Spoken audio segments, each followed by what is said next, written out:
Hello, everyone. Welcome, welcome, welcome to this week's edition of Never Alone Live. We are so excited to be here. As usual, we have Krista, the sober Barbie. I'm Johnny, and today we are very fortunate to have a new friend with us, Glynis Franz, that I pronounced correctly. Thank you very much. And Glynis owns Peak Path Health. That's difficult to say real fast. Peak Path Health. PPH, the peak. We call it the peak for PPH. short. I'm hang on, let me write that down. I'm definitely gonna call it PPH from now on. And you're also a podcaster, and your podcast is called The Peak of Possibility. Yeah, Look at a lot me. of I'm P's. hit. Look at I took all these notes. You better watch out when I start Well, taking we notes. now have we have words for the P Day when we do our ABCs of recovery. So There you Yes. go. We do so our big thing is we do the TikTok stuff, right? And every morning we go on and we've been playing the recovery alphabet. And we bring up the letter and everybody has to pick a word and then describe what it means to their recovery. Today we're on the letter N. And I'm telling you, I couldn't even think of any like N words. What is everybody gonna say for it? We were on there for 2 hours and it Yeah. was so awesome. And people brought up, nurture.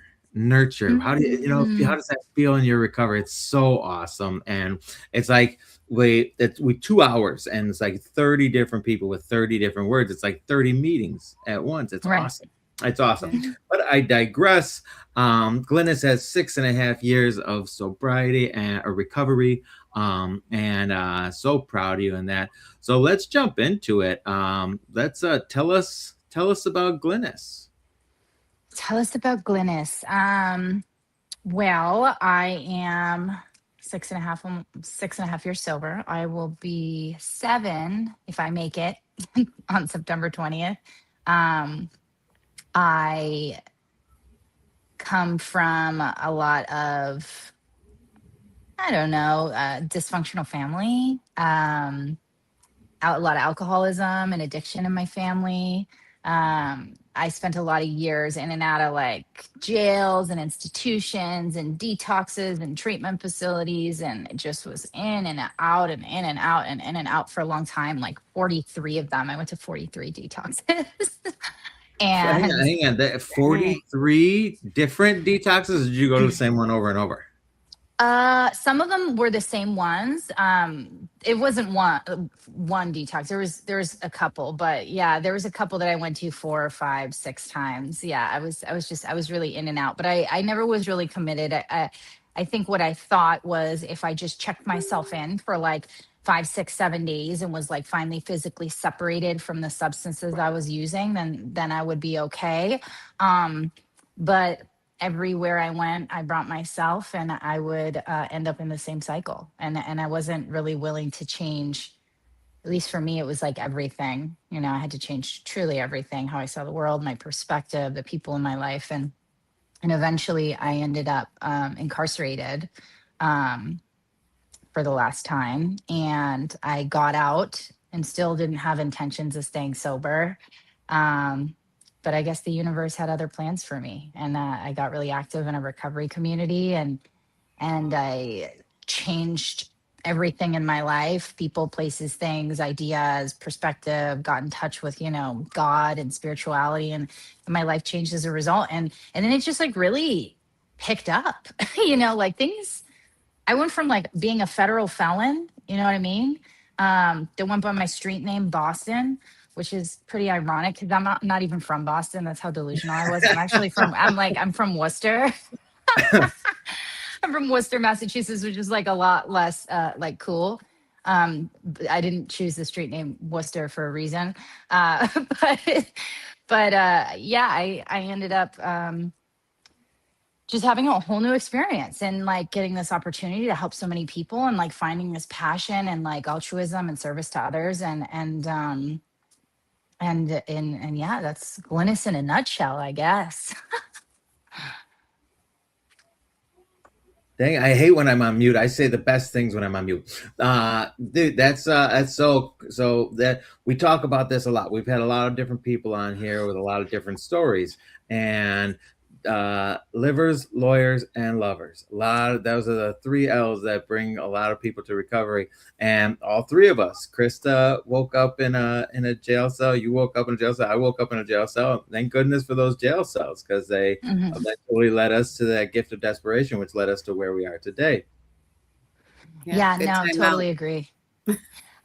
I mean, to be honest, I had been in and out of trouble for years. So I do want to say, like, yes, for sure, being in prison for like a decent period of time helped me get sober. But I don't think that that's the reason that I'm sober, because if that was the reason, I would have gotten sober the other 10 times I was in jail. Right. I was locked up as a kid for like 2 years, like as a juvie, and that was my first time getting sober. So, yes, incarceration helped me get separated long enough where I had a little bit of clarity to like maybe see how my life looked and not be happy with it. But it required, a lot of work after that. It was so much more than that. It's amazing. So I'm gonna jump over to the comments for a second, because a couple of our friends that you're friends with are here. That were people that were at Freedom Fest. So Glynis was at Freedom Fest. She spoke at Freedom Fest. She was on one of our panels. And our friend Lauren is here right now, and Katie, who was here, who you met both of them. And then Katie, who works with Never Alone Recovery, she just said hello. They all knew you were coming today, so they're all chiming in. So this is awesome. We're bringing the family back together. Hey, getting the band back together again. Yeah. Getting the band back together. So let's talk more about the gift of desperation, and because you were in lots of different detoxes, you were in lots of different cells. What was that last one? What was the difference between that last one and all the others?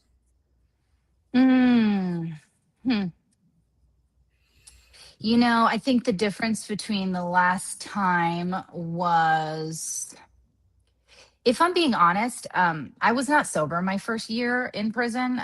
It wasn't until the last few months that I sobered up. The last 5-6 months. And when I got out, I just remember everything was just so overwhelming. Like I needed a job, I needed money, I didn't have a phone, I didn't have insurance. It was just like things were piling up. And I was so stressed out and anxious and overwhelmed. I think maybe 2 or 3 days after I got out, this last time, is really when my bottom really hit. Because I think the bottom is like an internal thing, it's not external. Like, again, like you can get sober and hit your bottom in a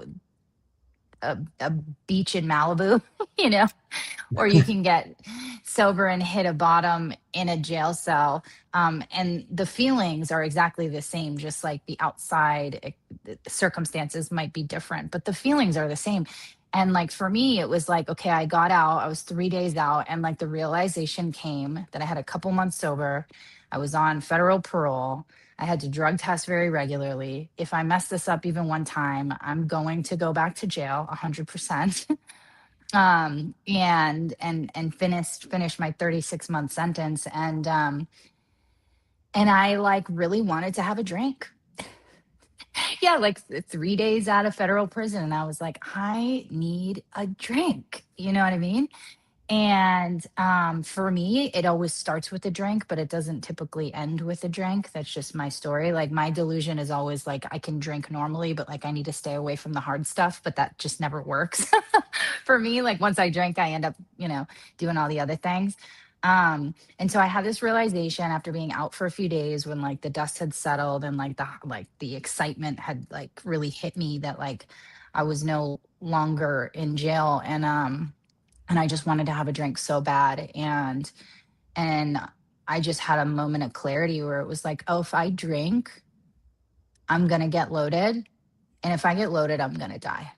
Like, and this had probably been true for a very long time. And I'd maybe had other moments of realization similar to this, but the difference between this moment was that I like knew in the depths of my soul that it wasn't a matter of if I was going to get loaded, it was a matter of when. And I was so clear that there was no chance that I was going to be able to manage and control it. And I just didn't want to die, and I didn't want to go back to prison. And so instead of getting loaded like I had the hundreds of other times I had had similar thoughts, um, I asked like the only sober person that was like in that environment I was in for help.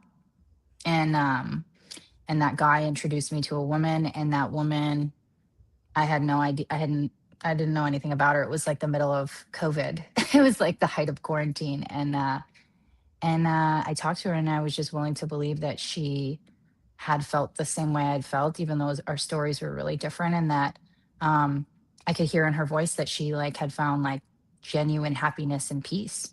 I didn't think it was possible to be sober and happy at the same time. And so I started to do what she told me to do. And just because I had tried everything else, I had tried being on the clinic, I had tried being on, Suboxone, I had tried going to the psychiatrist to get like medication for my anxiety and depression. I had gone to detoxes. I had gone to, I had done all the things. I tried green smoothies. I had moved from state to state. I had tried sober boyfriends that were you know, good guys. I mean, none of it had worked. I'm like, well, I've tried everything else. I might as well just take some direction from somebody who is living like a sober life. So That's amazing. Okay, I want to go back for a second. Now, normally when we're talking, I'm a big fan of timelines, right? Here's where we were, here's what happened, and now we're moving on here. But I was never in prison, right? I know a lot of people that were. And you said your first year in prison that you stayed, hi. How did you go about? Now, this isn't the Ian Bick show, so we're not going to focus on prison. But Ian Bick, if you're listening, Glynis should be on your show. If how do you get high in prison? And I know, I mean, if I can go watch a movie right now, but I mean, I got you talking, so might as well ask the real questions. yeah. Well, when I first came in, I still had some stuff on me. Where the sun, I hate it where the sun doesn't shine. Very convenient. Very convenient. Yeah. The old prison pocket. And I've never heard that term. This is unreal. And then it was not very much. And so depending on where I was, there was so I was in federal prison, and I was right in San Diego. And because we were close to the border, there was a lot of girls coming in that were like body carriers meaning they were walking across the border with shit in them. And there was a couple times that they would get caught, and they would get all the stuff from them, but they would like miss one. A woman's body is a wild thing, you know what I mean? And they would like miss like an ounce of well, they were not bringing it in grams. They were bringing in like 10, 11, 12 ounces in their body. So that happened a few times. And then once you actually get to like the place that you end up staying, there's a camp. And so at the camp, there were like workers, and people would throw things over the fence, and like the workers would pick it up. But also we would make pruno. And so I was a kitchen worker. And when you work in the kitchen, you can get like fruit and yeast and like different things to make pruno, which is like prison wine. It's terrible. And so, it wasn't like a daily thing, but like when it was available, we would do it. Yeah. Very interesting. I'm telling you, it's so funny. So Katie, who's on here right now, is an office over from me, and after you said prison pockets, I could hear her laughing in the other room. So this is tremendous so far. I think we might, if we record this and put this out on a podcast level on YouTube or something, I think we should title it "Prison Pockets" and just keep it at that. Oh my God. I'm telling you, I've heard a lot of people's addictions start in prison. It's easy to get what you need over there, and It depends on where you are too. And then a lot of people will go in. I mean, I know people will go in and certain states and certain presidents, they'll like allow like Suboxone, for example. And they'll people that'll go in there and they just don't want to accept their circumstances and be present. And so they won't even necessarily be an opiate addict, but they'll say they're an opiate addict so they can have Suboxone, and then they'll be getting high off the Suboxone. Then by the time they get out, they have an opiate habit. You know what I mean? Yeah, it's pretty crazy. The last few months, the only reason that I dried up is because COVID happened and we were like on 24/7 lockdown. So it wasn't really by choice for me. It was like circumstances that like it was like there was no there was no leaving the cell, there was no working, there was nobody was coming in or going out, there was no movement. So really just like circumstances for a few months kind of got me to a place where I ended up drying out. Well, we're glad you did. And I'm going to jump over to the comments for a second because Danielle McCullum checking in from Naples, Florida. She says, just coming off a relapse. I have 9 days today after 4 years clean. Well, first off, Danielle, congratulations on your 9 days is huge. 9 days. Congrats. Congratulations. We're so glad you're here to hear Glynis's story. You know, we share stories of experience, strength, and hope. And the hope is the key. The hope is the key. Glynis has 6.5 years of sobriety, and she's telling her story right now about, you know, all the things that happened. And, you know, we all reach our bottoms at different stages. And whatever happened after 4 years clean that made you go back out, you know, your story is still your story, and it's going to help people eventually, because if you can be an example of getting sober, you can be an example of starting over. So congratulations on starting over again. We're proud of you. Yeah, that's amazing. Coming back after a relapse, especially after like a period of sobriety, is like much harder than I would have imagined, because I got sober for the first time when I was super young, for like 2.5 years when I was like 16 years old. Um, and it took me years to come back, years, because there's a lot of shame, and embarrassment and like self-hatred, which was all just like stuff I had put on myself. And then I remember when I finally did come back and started to really do the work, I was willing to do all the things that I hadn't been willing to do previously. And so I think the experience of having relapsed and just I was cherry picking some of the stuff like, I'll do this. I'll go to some, recovery meetings, but I'm not going to do that. Like, I'm not going to make the coffee. Oh, I'll do this, but like, pray. I don't know about that. Meditation. No, it's okay. I believe in it, but and I had all these things that I was like cherry picking. And when I came back and finally got involved in recovery again and really actually did it rather than just like solicit, this is just my experience. I stayed sober. Craziest thing. And I've been sober since. Like It's I amazing just did what everything. happens. It's amazing what happens when we actually take the suggestions and don't pick and choose our recovery. You know, it is amazing. Yeah. So Daniel in the comments says, I have my own definite story of rock bottom, 129-24. Congratulations, Daniel. Still going. Can't stop, won't stop. Keep going, brother. I love that. I love that, love that, love that. But our friend Danielle in here, who's talking about her relapse. Now, it took you a few times, right, Glynis? It took you a few times. It took me a lot of times. Yeah. And she said a big comment, emotional relapse, because the drinking and the drugs are but a symptom, right? Mhm. It's this up here that goes crazy, that tells me that drinking and drugs are the solution. And so that emotional relapse, let's talk about this for a second. We're going to look at, I'm telling you, you never know what's going to happen when I'm Never Alone Live. Look at, I got a little animated there. But let's talk about emotional relapse, because I've been sober 22 years. I've never picked up since my first meeting. But I have emotionally relapsed a dozen times, but I've never picked up, and because of that I've been able to get past things. But let's talk about emotional relapse for a second. Glynis, what's your take on this, on putting these two words together? I'm telling you, it just blew up in my head. Yeah. I mean, it reminds me of the opposite, which is emotional sobriety, right? And it's kind of what I was talking to when that first time getting sober. I was physically separated, but I was like pretty anxious, miserable, unhappy. Didn't have like the sense of community I needed. And so what I thought was that being sober meant that you were miserable.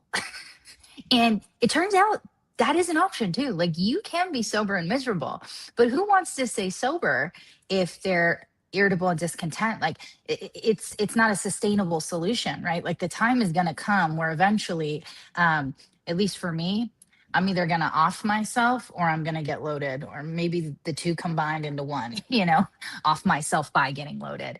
And so I really, had to look at like what my life could look like sober, and how I could live a life where I'm not like holding on by a thread, you know what I mean? Like white knuckling it. Like it turns out that like if I really apply some of these like spiritual principles to my life, that I could have like both a life that is like happy, joyous, free, and also sober, which doesn't mean that bad stuff doesn't happen. Like Say it again louder for that's the people in the we back. it doesn't mean that bad stuff won't happen. It doesn't mean that I won't have adversity or get fired from jobs or have breakups or losses or, fill in the blank. I mean, I even know people in sobriety who have been incarcerated, right? Bad stuff can happen, right?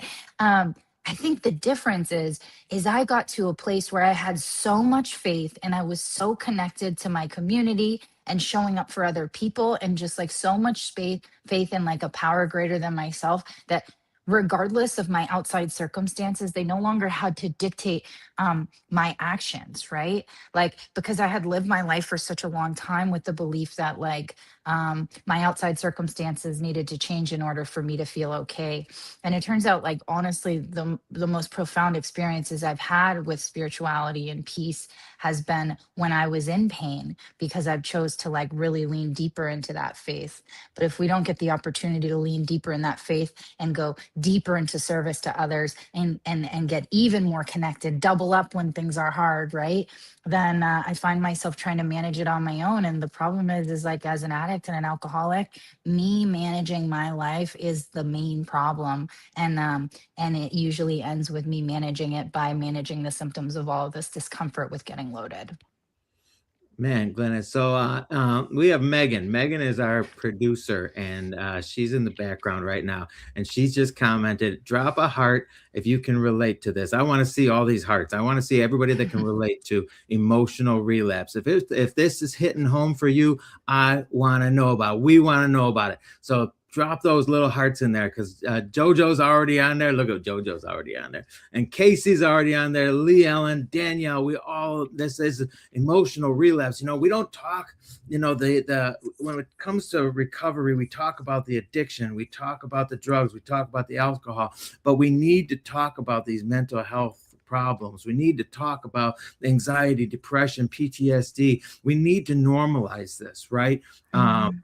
So I'm telling you, Danielle, thank you for putting those two words in the comment, because you've got me going crazy now. Emotional relapse. Krista, what do you think? Look at Krista's on mute. She says great things when she's on mute.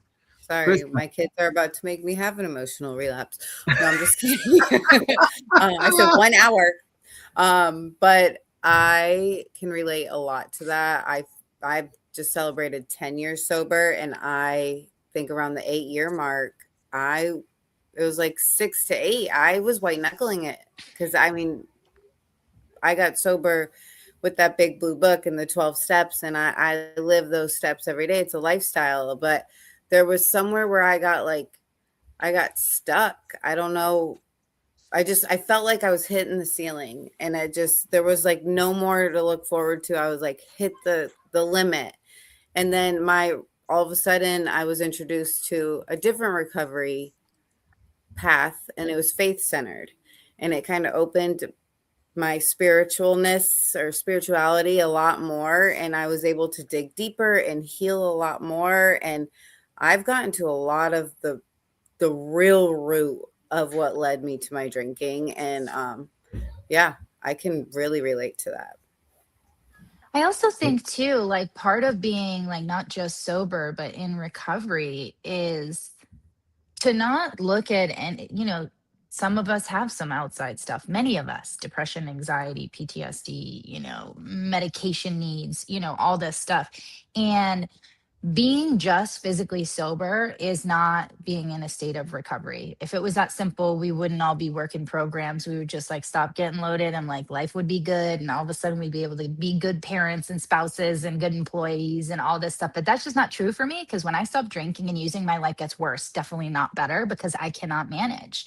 And so to not treat all of these other things and seek support for other areas is to not be in recovery, right?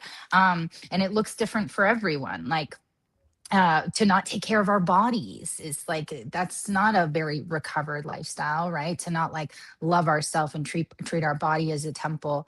So I think it's really just like not like a one size fits all. And I also think that like the longer you're sober, the more that you have to reach to like kind of connect with this power and expand and be open-minded and willing to try new things. There's so many different paths to like spiritual connection, community, and fellowship. 12 steps are being an option. Celebrate Recovery, more faith-based programs. They have Refuge Recovery here in Los Angeles, which is like around Buddhist practices, and it's just not like a one size fits all. And sometimes something that works for a while needs to be expanded upon the longer we're sober. Dude, it's so I have horrible eyes, right? And I'm trying to read comments and talk about it. And Danielle's become my favorite person today. Danielle with her 9 days sober, and I'm so proud of her. I struggle with the spiritual aspect of it all. I believe in a higher power, but I fail to feel the connection. And so I'm sitting back because I have to come all the way up here. So if you see my ugly face, that's why I'm trying to read your comments. But if I'm way back here, so I read, I'm between higher powers right now. Yeah. And you know what? I'm telling you, I've been there. I've been between, it's like I come into the program and I work 12 steps, and, they told me I had to have a higher power, and I didn't like anything about the higher power that I was raised with, being raised Catholic. I didn't like that one. And they told me I could make up my own. And the groups became my higher power for a long time. And then it evolved into the kind of a spirit of the universe. And then it evolved again but it's funny how God shows himself at just the right time, when God doesn't, drop us down or doesn't pick us up just to let us fall again. Right. And God reveals himself when we're at our lowest, because that's when we need him the most. And it's amazing. When we seek him, right? We have to seek it out. Seek it. God couldn't would if he were sought. But I'm sitting back here trying to read, and I said I'm between higher powers right now. I think that should be a meme. That should definitely be a meme. I'm between higher powers right now. I'm just dating, sussing it out. Exactly. It does. It evolves so much. As fast as addiction and what's out there is evolving, recovery and how you are reaching your recovery evolves. Like, I don't my spirituality like evolved so much. Yeah, for me, the whole spiritual higher power thing was not why I got into this process. It was definitely not what I was looking for at all. But I had tried everything else. And the thing that brought me to a place of being willing to even consider this idea and start to take actions to try and connect to this power was the wholehearted belief that can I swear? No? Oh, yeah. Okay. That I was wholeheartedly fucked and I was going to get high. Like, I was so clear in the depths of my soul that I was going to get high and that there was nothing I could do to stop it, that it wasn't out of altruism or like virtue that I decided to give this higher power thing a try, it was out of pure desperation. And I didn't even think it was going to work. And like, it was just the willingness, because I was so clear that if I didn't, I was not going to be able to stay sober. And I had all of this evidence of other people who had told me the same thing over and over again. I'm like, meh, meh, meh, yeah, whatever. But like, I couldn't deny the reality and the facts in front of me that like they were living a life, and they had definitely been through some of the same things I'd been through, and they had been just as fucked as me. So it was really just like it started with just like kind of like a mustard seed of willingness, and it grew from there. And I also found myself looking outside of myself, like, oh, if I get the job, then I'll be okay. If I lose 10 pounds, then I'll be okay. If I have a really nice partner, or like a hot boyfriend, then I'll be okay. Or like if I have the new car, and if my credit score gets up, and all these things actually like started to happen. You know, I started to get these things. That's not true for everybody, but, and I still didn't feel connected to this power. It was always the next thing I was looking for. And what I like missed the entire time was that this idea of like God or spirituality is not outside of me either. Just like the problem, like the problem is within, the solution is within, and always has been.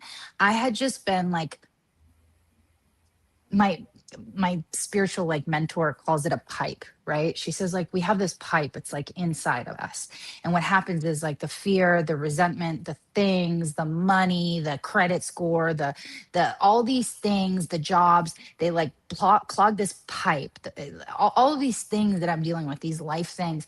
And the only way that I can connect to this power that's actually already within me, not outside of me, is by clearing out this pipe with all the things that have been blocking me. And that doesn't mean I don't have to like strive to have goals and have a good life, but it means that that's not actually the solution to what I suffer from. And so if I can connect to this power that's within me, and for me, it's just a vibe, man. It's an energy. It's a There's vibe, a man. difference between, It's a yeah, vibe, there's a man. difference between belief and reliance. And I got to a place where there was Yeah. reliance on this energy that I believed that was within me, because when I sought out this power and took the actions to really like make a connection when I was suffering, like things were okay. And it really grew from there. And every time I had a little bit more evidence that this idea of like spiritual connection worked, it just furthered my connection to this power. But it just started like this. It was tiny. Yeah. You got to believe to receive.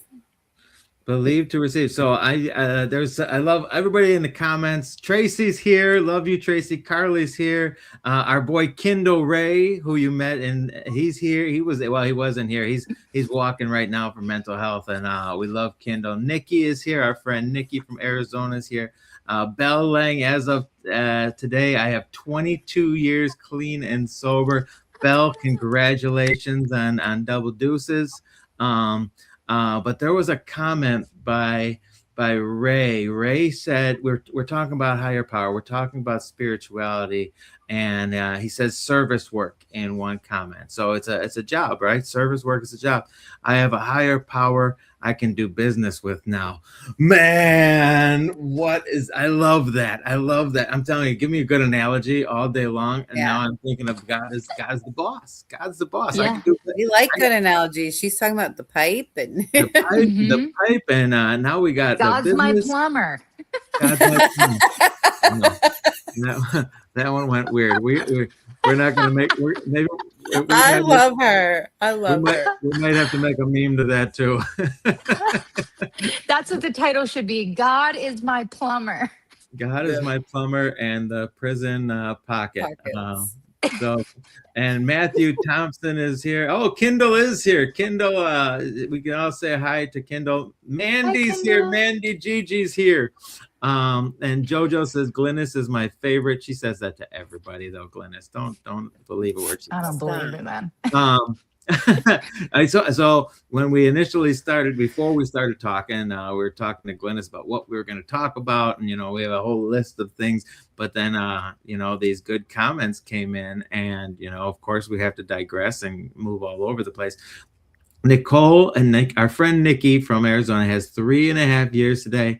feeling like slipping into place, but don't want to be. So, Nikki, you are right where you're supposed to be right now. And, we've all been there. We've all been at this emotional relapse, where our mind is going places that we don't want to go. And this is where, it's times like this where I'm having a bad day, and all of a sudden I'll hear something like somebody else saying, and they had an emotional relapse. Damn, why are you hitting so hard today, God? That's just the way it works. But I want to talk more about what it is you're doing now. So, Glynis, you've got 6.5 years sober. You've got 7 years coming up in September, and your company that you own is Peak Path Health, PPH. Let's talk about that. Yeah, a lot of P's. So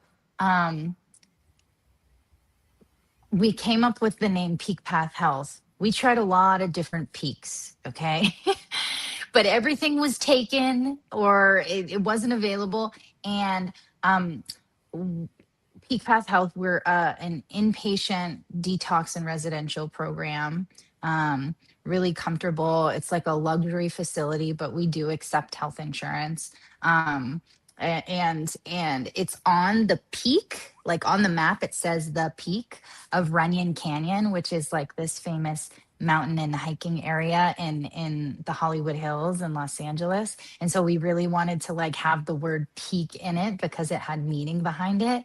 And we also really like the idea of like peak experiences. Like how can we get people to a place of like pain and suffering to, hitting their peak, like, and what is their peak? Peak in recovery, peak performance. I mean, all of these things and having these like really profound experiences. And I started this after working in the addiction treatment industry for years, with my business partner and close friend also in recovery, Dustin. And yeah, we built this like really beautiful, phenomenal facility where we really believe that you can go to a nice, comfortable setting that's like in a home. It doesn't have to feel like a hospital or a psych ward, and also get quality treatment at the same time.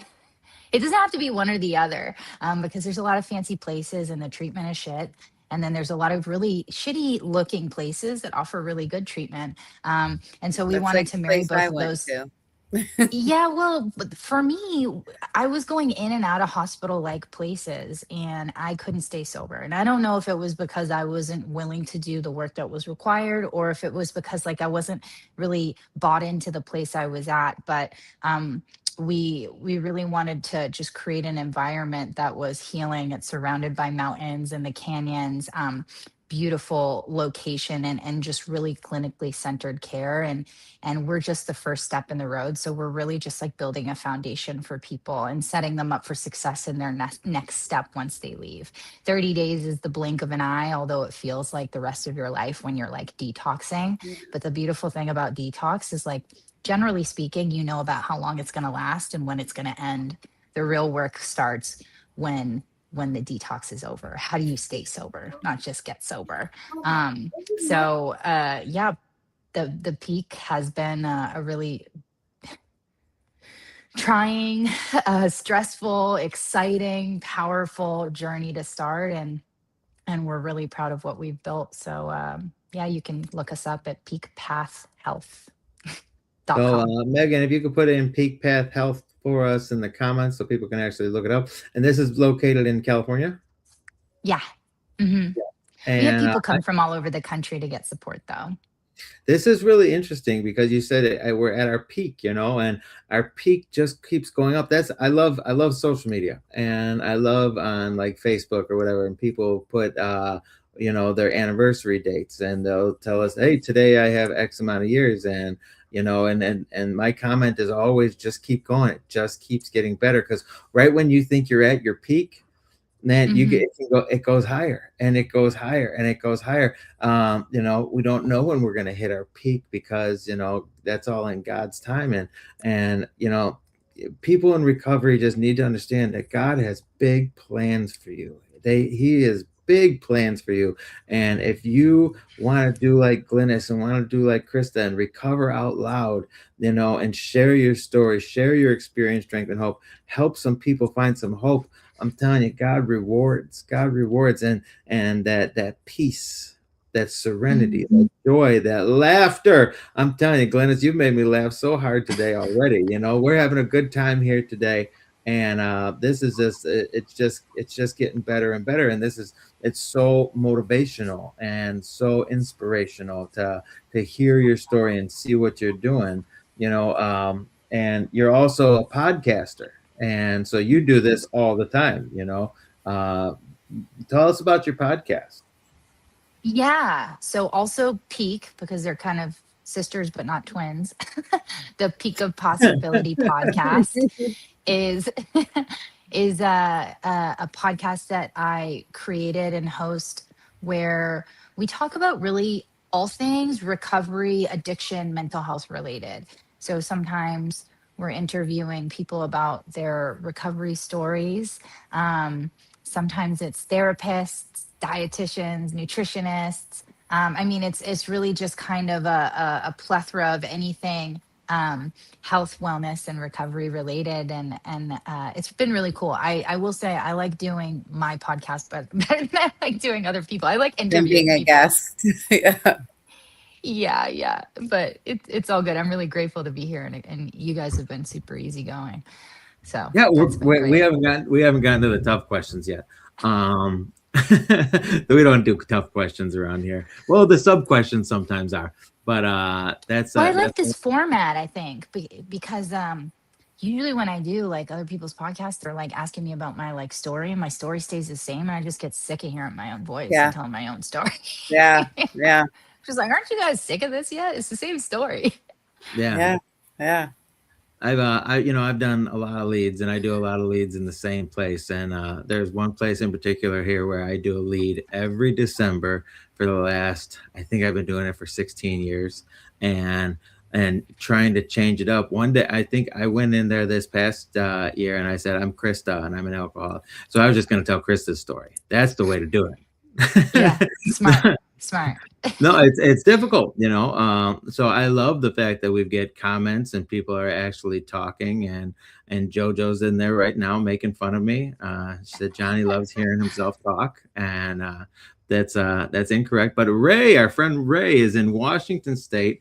Various recovery certificates. Would love to work with anyone that needs it. Sponsorship, whatever anyone needs for nonprofit. So if anybody's looking for someone with recovery certificates, we have Ray in the comments. Go check them out. We get to make friends too. We're making friends today and everything. Yeah. Okay. So we're coming up on 45 minutes, but I got a couple of last high level fun questions. What is your favorite thing about recovery? And Krista, you're gonna have to answer this too. So tell children to. That's a hard question.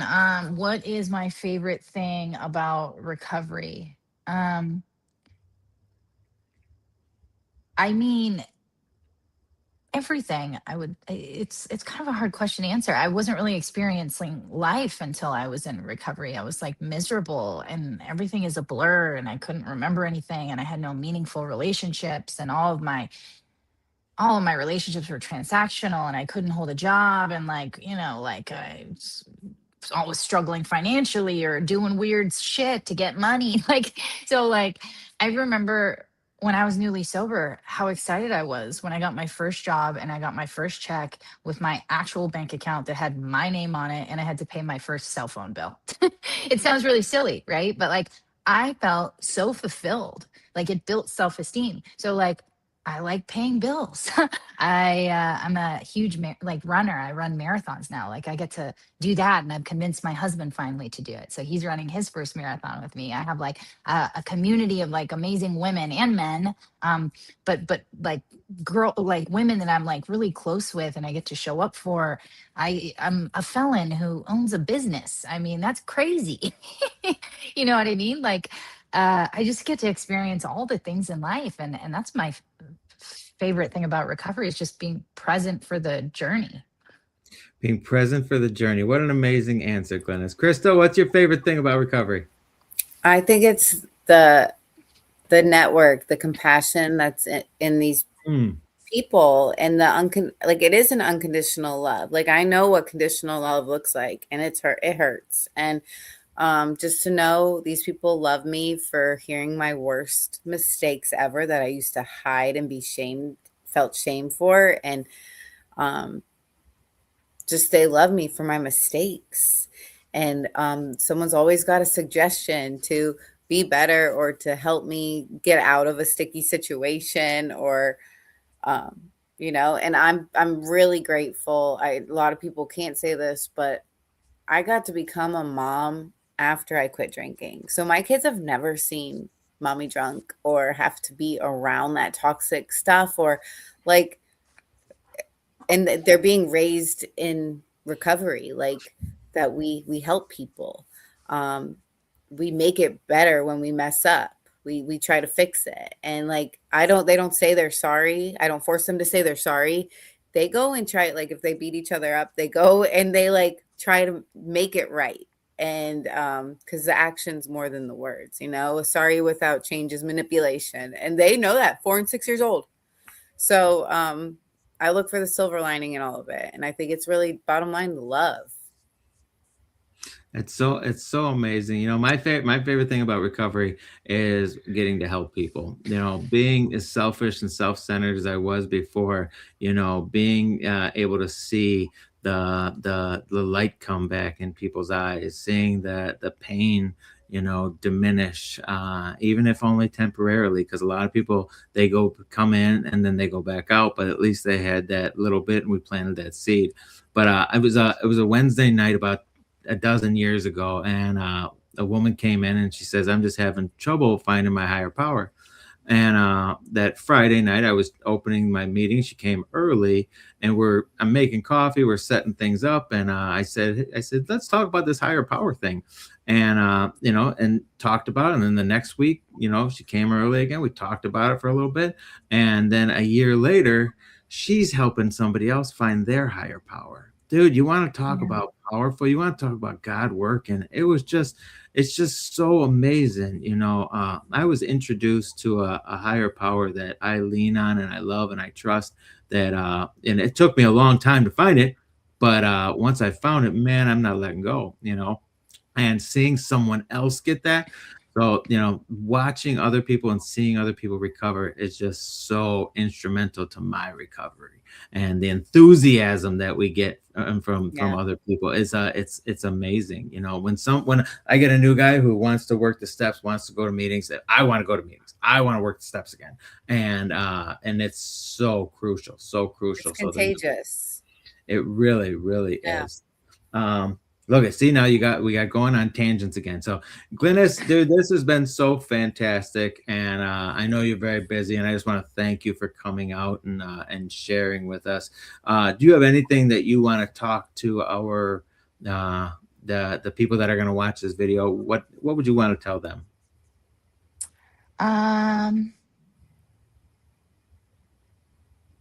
Two things.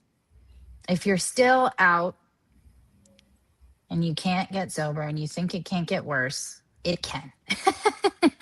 Now, the other side of it is if you're either new in recovery, or even if you've had a long time sober, and things don't feel like they used to feel, it can get 100 times better. And I do really believe that recovery and getting sober is possible for anyone and everyone, that not a single person is not included in that opportunity. It just requires some pretty profound shifts in how we live and how we think and what we're willing to do, and there's work that's required, but if you're willing to do it, then it's possible for you. And that's been my experience. I was a hopeless gutter junkie. Nobody thought that I would get sober, and I just got a call from a girl that I was in high school with, that I used to get loaded with, and you did not like me, and she just called me from detox. We haven't talked in 10 years. I just had that same thing happened to me last night. Yeah, she called me Wild. from detox. I mean, yeah, she was not a fan of me, and never has been, but she's struggling, and seeing someone who was once hopeless, like, recover and have a life is inspiring to other people. Mhm. And getting the opportunity to put your hand out. So recovery is possible for anyone and everyone. And I'm just grateful to be here and appreciate you guys asking me to come and share Dude, some of this is my so stories. awesome. Glynis is gonna have I to love come back. her.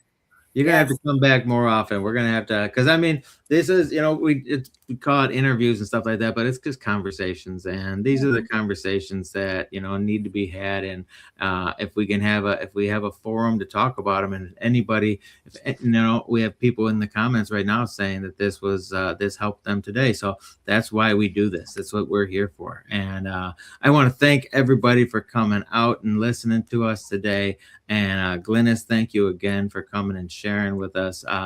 God loves you guys, and so do we. And we will see you next week. Yes. Of Thank course. you. Bye, everyone.